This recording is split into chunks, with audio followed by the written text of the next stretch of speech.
هلا واهلا بيكم في فيديو جديد من فيديوهاتنا يوم الجمعه. التوبيك بتاع النهارده زي ما هو باين من اسمه هو بطلي تبقي لطيفه. توبيك غريب شويه ويحسسكم ان انا عايزه ابقى اخليكم اشخاص اشرار وفيلنز كده، بس لو هو ده اللي هيتطلبه الامر حقبه من حياتنا نبقى فيها السيء في قصه احدهم او الفيلن في قصه احدهم. ليه انت مش عايزه الناس تبقى لطيفه يومنا وعايزه الناس تبقى شريره؟ والله لا، مش هو ده الموضوع. عارفين نوع التعب اللي احنا ما بنبقاش عارفين سببه ايه؟ التعب ده جزء كبير من سببه بيبقى ان احنا ساعات كتير بنمثل ان احنا ناس لطيفه وايزي جوينج، مش بنمثل ان احنا اصلا مش لطاف. لا، مش هو ده اللي انا اقصده. الفكره كلها ان احنا في اوقات كتيره جدا بنبقى بس قرفانين طهقانين، مش طايقين نفسنا ولا طايقين اللي حوالينا، ولكن بنضطر ان احنا نكبت ده علشان نحافظ دايما ان احنا نبقى الاشخاص الايزي جوينج اللطيفه السهله المعشر اللي على طول مبتسمه، اللي على طول ما عندهاش مشاكل، اللي عمرها ما بتمر بيوم هم متضايقين او قافلين او مش طايقين نفسهم فيه. اشخاص بيرفكت، يعني يا حياتهم مثاليه لدرجه ان ما عندهمش مشكله واحده تنغص عليهم عيشتهم، يا الاشخاص دي بتكبت كل حاجه. لو انتوا اللي انا بقوله ده حاسين بيه يبقى انتوا اشخاص بتعانوا من ان انتوا زي الشيبه الزايده كده، عندكم لطف زايد. الاشخاص اللطيفه على طول. الحقيقه ان كل مره بنسكت فيها عن حاجه احنا عايزين نعبر عنها بنختار ان احنا نسكت وما نعبرش عنها علشان نحافظ على السلام الخارجي، او ان احنا ما نعملش مشاكل، او ان احنا ما نضايقش حد، او ما نبقاش عبء على حد، او ما نقولش لحد حاجه هو مش قادر. بختار السلام الخارجي اللي هو المزيف وبضحي بسلامي انا الداخلي، ان ده بيأثر عليا. لو انتوا فاكرين ده ما بيأثرش عليكم، ده مش حقيقي. مش حاجه بتعدي كده سواء في حياتنا او في جسمنا او في عقلنا، او هيطفح علينا بطريقه او باخرى. الفيديو النهارده هيبقى مختلف شويه في حته ان احنا مش هنحلل قوي ونشوف النظريات النفسيه قايله ايه وكده. الفيديو النهارده اكتر من القلب، يعني مش شخص بيعاني من ان هو لطيف زياده، شخص بيعاني من ان هو اوقات كتيره جدا بيختار السلام الخارجي، بيختار انه ما يبقاش عبء، بيختار ان هو ما يقولش ان هو متضايق او زعلان او تعبان او قرفان او حيوان في سبيل ان انا ما اضايقش حد، في سبيل ان انا ما تقلش على حد، ما بقاش الشخص اللي نكت على اشخاص تانية. فلذلك الفيديو طالع من القلب شويه اكتر ما هو طالع من نظريات نفسيه ونظريات علميه يعني. فاتمنى ان انتوا تتقبلوا ان ده حاجه مختلفه شويه. ناس كتيره جدا بتفتكر ان اللطافه، واللطافه دي هتتقال كتير، بس هي مش اللطافه اللي هي البرفانات، اللطافه اللي هي بجد يعني. ناس كتير بتفتكر ان احنا نبقى اشخاص لطيفه ده معنى ان احنا نبقى اشخاص طيبه. معنى كده ان احنا لو اشخاص مش لطيفه هنبقى اشخاص مش طيبه؟ ابسولوتلي نوت. مش هي دي الحقيقه خالص. معظم الوقت احنا بنختار نبقى ناس لطيفه قوي، ما بنعملش مشاكل وما بنعملش دراما، مش اي حاجه اكتر من خوف من ان احنا لو عملنا ده الناس تفتكر ان احنا دراما كوينز، ان احنا عنصر النكد، ان احنا عبله كامل المجموعه، فبالتالي بنضطر ان احنا ما نقولش اللي احنا حاسين بيه.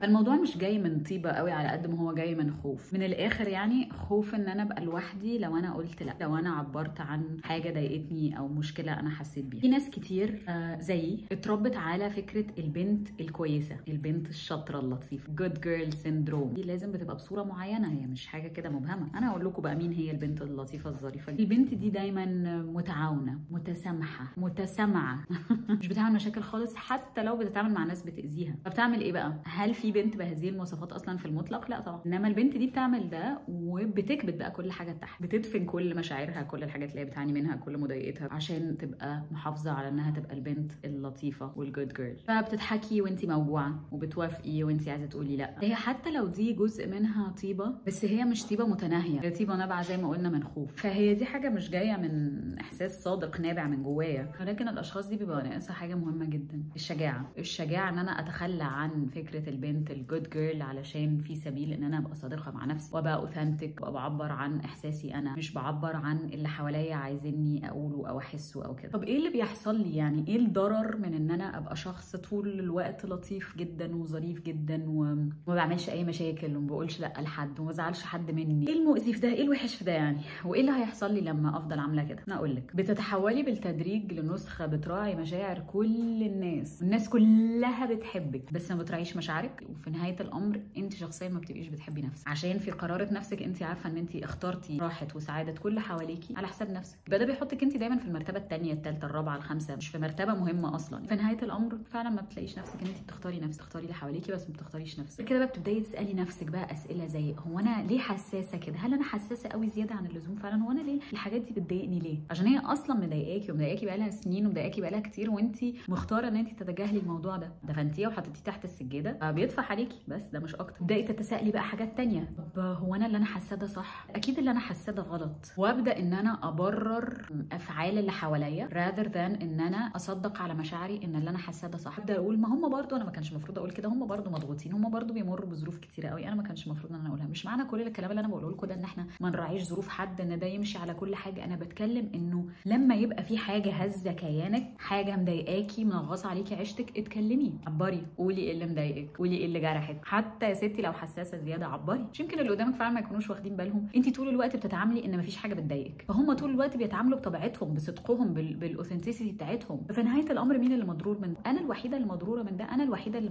مش صادقه، ومش بتعامل مع الناس بصدق، ومش بقول لهم لما حاجه بتضايقني، ومش بقول لهم لما حاجه تعصبني، ومش بقول لهم في اي حاجه. فبالتالي كل واحد بيتعامل بطبيعته فيما عدا انا الوحيده اللي ما بتعاملش بطبيعتي، عشان ما اضايقش حد وما ازعلش حد، والناس تفضل دايما شايفاني حلوه وكويسه. الفكره كلها بقى ان الهدوء اللي انا بنيته ده هدوء مزيف، لان ده هدوء فوقه ابتسامه وتحته قهر. والمشكله زي ما قلنا ان الناس بتفتكر ان انت عمرك ما بتتضايقي من اي حاجه، بيزودوها. ما كسرناش السايكل دي، لان انت لما بتيجي في يوم بقى من الايام يجيلك صحوه كده وتقولي لا انا هعبر عن نفسي، وتبقي متخيله ان انت عمرك ما عبرتي عن نفسك قبل كده، ان الاشخاص كلها هتتفهم ان دي اول مره انت تعبري عن حاجه انت متضايقه منها، فهيبقوا متفاهمين لحاجه زي كده. لا هم مش هيبقوا متفاهمين، لا هم هيطلعوا ان انت المشكله هو انت ايه اللي فجاه ظهر يعني، ففجاه بقيتي بتتضايقي من حاجه زي كده، فيقولوا لك طب ما انت عمرك ما قلتي حاجه زي كده، هنعرف منين ان دي حاجه بتضايقك؟ فهتبقي انت برضو المشكله. انت متخيله ده هيقهرك قد ايه بقى؟ يقهرك جدا على نفسك وعلى اللي حواليكي وعلى كل المجهود اللي انت بذلتيه معاهم وعلى الوقت اللي انت جيتي فيه على نفسك، هيقهرك على كل حاجه. ان هم اتعودوا ان هم بيعملوا اللي هم عايزينه وانت بتسكتي. قلنا انت عماله ترغي، احنا مش فاهمين ايه المطلوب. انا مش طالبه منك انك تبقي شخص قاسي، ولا ان انت تبقي شخص لا يطاق، ولا تبقي شخص طول النهار ده دراما، ولا اي حاجه من الحاجات دي. اللي انا بطلبه منك النهارده ان انت تبقي شخص واعي، لان اللطافه ليها حدود، لطافه لكل الناس ولا في كل وقت. عادي جدا ان انت تبقي لطيفه بس تبقي صريحه، ده ما يغنيش عن ده. لطيفه بس مش لطيفه على حساب نفسك، يعني انا مش هختار حد تاني على حساب نفسي، لا انا هختار نفسي اللي ما هختار اللي حواليا، هختار مشاعري. لطيفه بس من غير ما تنسي احتياجاتك. الحاجه الوحيده اللي انكومن ما بين الفيديو ده وكل الفيديوهات التانيه هو ان انا هتكلم معاكي النهارده في حلول. برضه الحلول هنحاول ان هي تبقى بسيطه وعمليه. اول حاجه وهي ان انت تراقبي نفسك. اول ما تبداي تبقي هتوافقي على حاجه، اسالي نفسك كام سؤال. اول سؤال هنساله لنفسنا وهو هل انا فعلا عايزه اعمل الحاجه دي، اللي هعمل الحاجه دي عشان ما اضايقش حد مني؟ السؤال ده لوحده بيكشف كتير جدا. لازم تتعلمي تاخدي وقتك قبل ما تقولي اه او لا عشان تقدري ان انت تجاوبي على السؤال ده من غير اي نوع من انواع الضغط. رقم 2 هو ان انت تبداي تتمرني على ان انت تقولي لا. مش لازم نقول لا بطريقه حاده ولا اللي هو منفره تنفر كل اللي حوالينا منها، هو ده اللي انا اقصده خالص. في الاول هتحسي ان الموضوع ده كبير وجرانديوز وازاي وما اقدرش اقول كده وخايفه ومرعوبه ان انا اقول كده. وعشان تقدري تعملي ده مش لازم كل الحاجات تقولي لها لا، ولا تواجهي كل الناس مره واحده، ما تواجهيش كل حاجه نفس الوقت. ادي لنفسك وقت علشان تقدري ان انت وتعرفي اصلا قراري ايه اللي عايزه تقولي له او ايه اللي عايزه تقولي عليه لا. احلى حاجه في موضوع لا ده ان انت كل مره هتقولي عليها لا هتبقي متخيله ان العالم كله هيوقف ان انت قلتي لا، لكن هتدركي ان العالم ما وقفش، ما انت قلتي لا والدنيا ما حصلهاش حاجه ولا الناس قطعت معاكي ولا اي حاجه. كل لا هتبداي تقوليها هتحسي ان عادي، هو الناس بتقول لا او الناس بتفضل اصحابي ومفيش حاجه، عادي الدنيا. الاهم من ده انه ده مش معناه ان انا بني ادمه وحشه، ان انا قلت لا، ان انا مش بني ادمه طيبه او لطيفه خالص، ده ملوش علاقه بده خالص. فهتبدا الفكره دي في حد ذاتها لوحدها كده تتكسر من غير اي مجهود، مجرد ان احنا بدانا نلاحظ ونقول لا بسيطه. ثالث حاجه وهي ان احنا ناخد بالنا من جمل زي ماشي او لا، ما تقلقيش انا تمام واللي انتوا عايزينه. خدي بالك كويس قوي من الجمل دي، ما تستخدميهاش كده وخلاص بشكل عبثي يعني. الجمل دي ساعات بتكون جمل غير مباشره لهروبنا من التعبير عن احتياجاتنا. جربي ان انت لما يبقى عندك الاحساس الداخلي بتاع ان انت عايزه تقولي الجمله دي ما تقوليهاش، قولي الصدق، قولي اللي انت حاسه بيه. بصوا يا جماعه، هو بصراحه المكان ده بيبقى ضايق لما بروحه، بصراحه انا ما بحبش اقعد مع الناس دي، بصراحه الكلمه اللي انتوا قلتوها دي ضايقتني علشان حسستني بكذا كذا كذا. جربوا كل ما يبقى عندكم رد فعل ان انتوا عايزين تقولوا حاجه من الجمل اللي انتوا متعودين عليها، بدل ما تقولوا الجمل دي قولوا الصراحه. ودايما تقولوا لنفسكم لما تبدا دماغكم تقول لكم يوه انتوا هتبقوا على طول دراما، انتوا على طول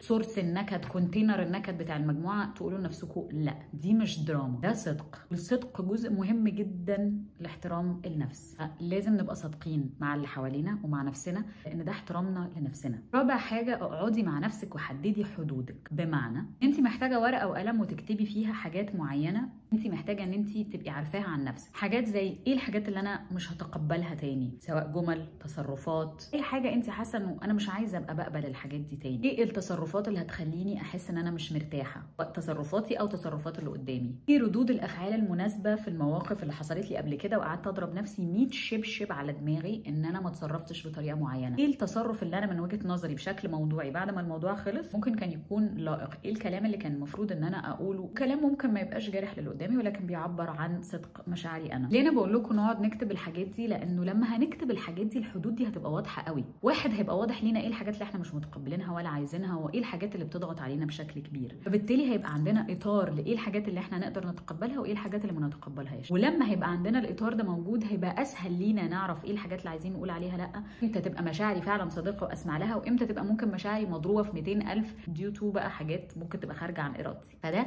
هيسهل علينا كتير جدا ان احنا ازاي نحط حدود للي حوالينا. رقم 5 ان انا ابدا اكون لطف صادق، يعني ان انا اكون لطيفه علشان انا عايزه ابقى لطيفه، ان طبيعتي اصلا لطيفه. لما في مواقف انا مش عايزه ابقى لطيفه، انا عايزه ابقى شكيره، ابقى عايزه ابقى اي حاجه ثانيه غير ان انا ابقى لطيفه. ابقى لطيفه فعلا لما ابقى عايزه ابقى لطيفه، مش لما ابقى مضطره ان انا ابقى لطيفه عشان ما ازعلش حد. والفرق هنا بسيط جدا ولكن جوهري، لان اللطف طيبه والحاجات دي كلها اختيار لازم يكون نابع من راحه نفسيه، مش نابع من قلق اللي حواليا هيبقوا كارهيني او اللي حواليا هيبقوا مش طايقيني، اي حاجه بقى من الحاجات دي. فرق كبير قوي ما بين السلام مع الناس والسلام مع نفسي، لان ساعات كتيره قوي السلام مع الناس بيكلفني نفسي انا شخصيا، لكن السلام مع نفسك هو اللي بيخليكي تقدري ان انت تحبي وتسامحي، تبقي متفهمه وتبقي عندك قدره على استيعاب وفهم الاخرين. الصدق ده جاي مش من ضعف، الصدق ده جاي من قوه. علشان كده انا بقول لك ان انت بطلي تبقي لطيفه طول الوقت، مش لان اللطف حاجه غلط، بالعكس دي صفه جميله وصفه مساويه جدا الصراحه، لكن